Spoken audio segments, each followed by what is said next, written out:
Hi. My name is Mack Murray. I'm a founder, president, CEO of Adgero SAS. We were founded in 2014 to provide solutions for kinetic energy recovery for trucks.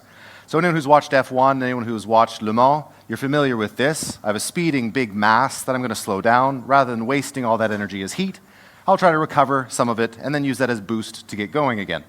So we're going to start off with sort of a superficial view of the world of trucks.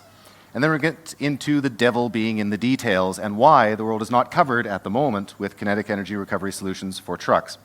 So you might have noticed when you're driving around any large city, the world is covered in trucks.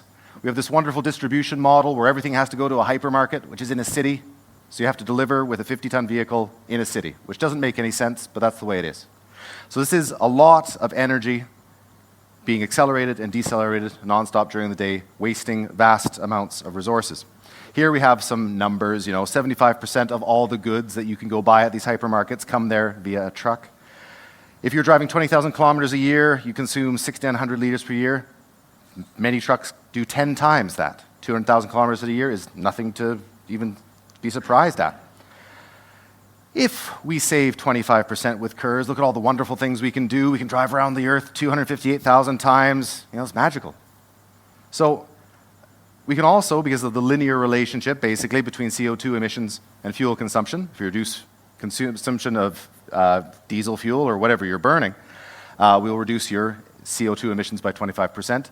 Today, thanks Volkswagen, people have become aware of other problems to do with NOx, to do with fine particles, and how Euro 6 has basically fudged that by doing a lot of tests that don't really apply in the real world. So it is interesting to apply kinetic energy recovery systems to try to reduce those emissions as well. So that's all great. So why aren't we all running around in trucks like this? These operators have a bottom line. They have to make money in their business. So when you're talking to an operator, what do you say to him? You're going to save X amount of carbon without a very high price on carbon that makes no sense to him. What he's looking at is the price of his fuel and the price of service to his vehicles. So when he's speccing a truck, he might have to have 600 horsepower to get that 50-ton load up to highway speed. When he's there, he's only using 200. If we can say to these guys, well, I'll give you an extra 200 to get up there, and you can spec a cheaper truck. Instead of having a 13-liter engine, you have an 11-liter engine. Instead of having an 11-liter engine, you have a 7-liter engine. It's cheaper from the get-go. By itself, it consumes less. And thanks to the kinetic energy recovery, we are able to save fuel with that.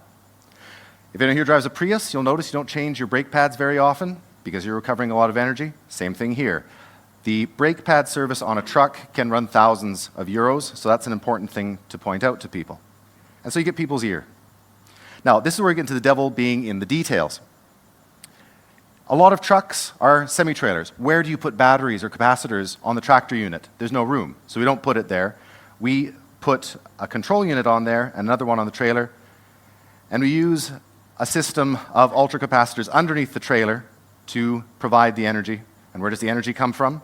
Well, regenerative braking. When we brake, the energy is stored in the ultracapacitors. Now, why do we use ultracapacitors? So they can be charged and discharged over 1 million times, and we'll guarantee that. So you install it, you forget about it. This is not vaporware, we built it. Okay? We exhibited this in Birmingham in April. We partnered with SDC Trailers, which is the largest trailer manufacturer in the UK, and Eddie Stobart, which is the largest private haulier in the UK, to set up a 200 kilowatt yield system underneath a standard curtain sider trailer. Look at it, you wouldn't even notice that it's there. It only adds 650 kilos to the entire weight of what is, in its ensemble, a 44-ton vehicle.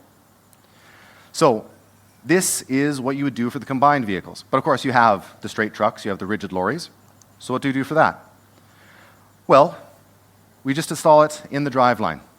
Basically, where you would have your center bearing, we put in a motor, and we hang off our modular system wherever we can fit it. It can be on the back of the cab, it can be on the top of the cab, it can be under the chassis.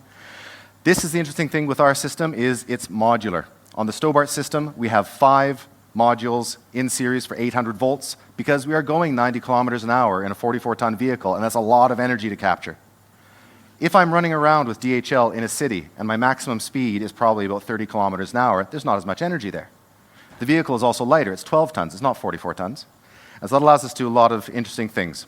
And in the future, we can switch it to a fully electric version by simply adding a battery to it. So your investment is future-proof. Thank you very much for your time.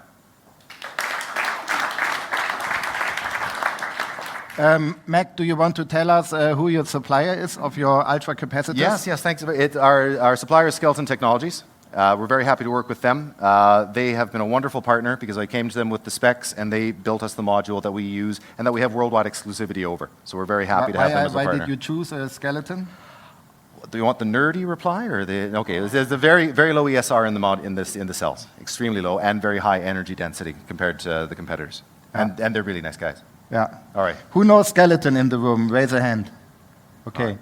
Mainly the people who have been to our other Ecosummits in London and Berlin, because it's a really funky startup from Estonia, and it's great to see how startups are cooperating, and one supplying to the other, and it's really cool to have a customer of Skeleton standing next to me. Welcome. Right. Thanks a lot. Right.